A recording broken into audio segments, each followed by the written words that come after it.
Hello, beloved ones. Hamilton here, the Freedom Illuminator Embodiment Queen.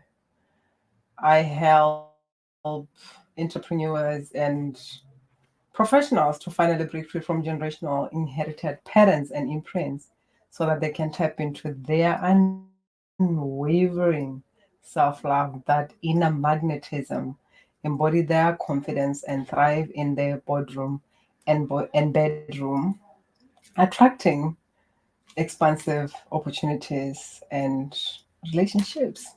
So today I just wanted to jump on this question. Were you empowered to embrace your sacred sexual energy, or you ashamed for who you are just being naturally?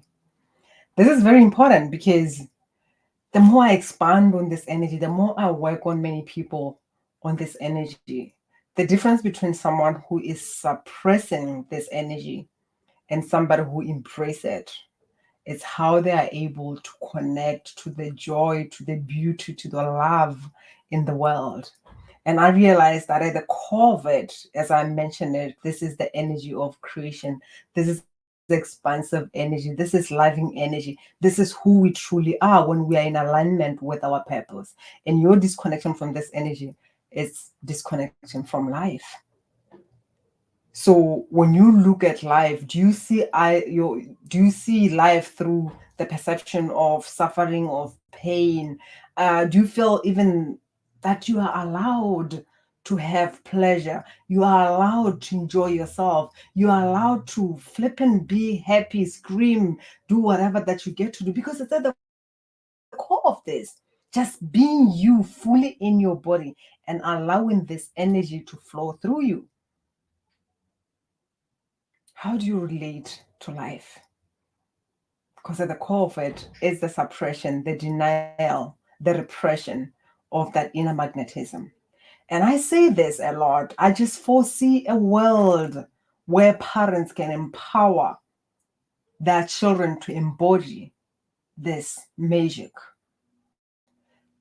rather than shaming the children, thinking that by scaring them, by creating that fear within them, it's more a way of keeping them safe, because it doesn't. It hasn't kept you safe, right?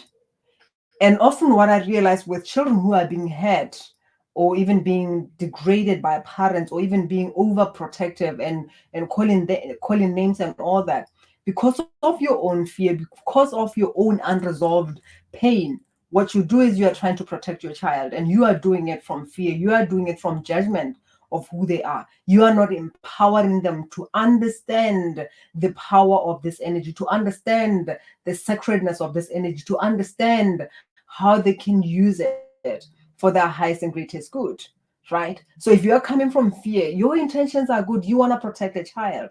But at the end of the day, because of the fear that you emit that is coming through, even from the conversation, and at times it's not even about what you're saying, it's just you being present, watching something, watching how they dress, watching how somebody dances, watching how they interact, and you just feel like this is so wrong, this is who you being. You start calling children names. I had a conversation with this amazing young woman, and actually lots of women.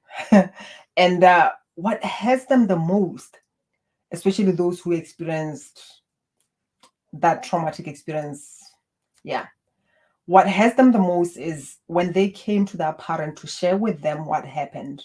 And either because of the pain that the parent has not processed, they just tell them, shut up or get the hell out of my home. And that is a constant reminder of they are not worthy, that like they did something wrong, they blame themselves. And that's not how it has to be. So I'm just here to invite you to really think it through.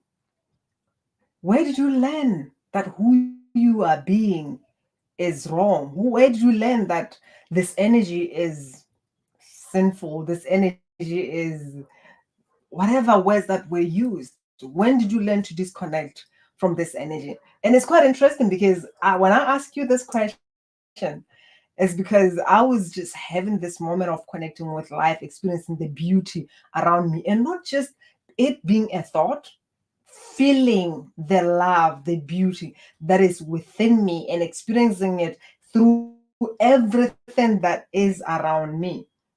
And at that moment, when I just allow to experience and allow how I feel to just, just be with myself and experiencing that, I just had this awareness that I used to be afraid of whether it's complimenting people, especially those of the opposite sex, whether it's just enjoying and admiring other beings I admire in life. I used to be afraid because people have a tendency of calling other people names, and it can even be us women who are busy picking up on other people just when somebody's looking. And some of you who are in relationships, you may know that at times you pick up on your partner, you call the names, you get angry when they're just being and just embracing their beauty. And the beautiful thing is, we are just amazing creations as human beings. We are just beautiful in our own uniqueness. So, what's wrong with just embracing? Whether you see a woman and saying this, she knows her thing, she's got her thing, she looks beautiful. Whether you see a man, you just appreciate that, or even have that conversation with your partner and just embracing life. Can you do that? Or a part of you feels like when somebody appreciate another creation, they're taking away from who you are. What about life? Just looking at the trees, breathing that air, allowing that energy, that elemental of air to just pass through you, being in the water, and when you feel the water that just touches your skin, embracing and all that, making love with life, being with yourself. How do you feel when I talk about this energy? And when did you learn to disconnect from the beauty of life? When did you learn that who you are is not worthy of enjoying, of aligning with pleasure, of creating life from pleasure? And what are you willing to do about it? Because how you relate with this energy, it's how you gonna relate with your children or teach them that who they are being is wrong. And at times it's coming from your unhealed wounds. And often because of the insecurity that comes from within, you mess up even your relationship. This is the energy of creation. And at times it's from trauma, at times it's just a habit that people learned because of the void that they feel within, and they want to fill it by going around just the activity, sleeping with other people. And it creates more void, and you attract, or even you attract more entities and all those discordant energies. It doesn't help you. So how are you using this? Are you using it to create? When you feel it, do you know how to direct it to what you want to create more of? Or the first thing that comes to mind is, who can I sleep with? Do you embrace it? Are you in love with yourself? Are you in love with this energy? Can you relate with it at an individual level? I just wanted to ask you that. And if you are living in pain, perceiving life through suffering, then it's time you need to look at this, because it's also connected to abundance. It's connected to your purpose. For you to fully embrace your gifts, even in your spiritual evolution, you get to be in touch with this energy. Otherwise, you are out of touch with life. And if you feel called, I'll drop a link below. Book a call and let's find out what is interfering with your freedom and success. Because it's high time that you disconnect from the old templates, the old imprints of suffering, the vows that are keeping you stunted. Because when you refuse this energy, you are refusing expansion, you are refusing flow, you are refusing your own evolution and growth, right? So it's time that you say yes to yourself in a bigger way. You are here to give birth to your desires and align with your unique signature frequency. I love you, and I can't wait to hear from you. Much love.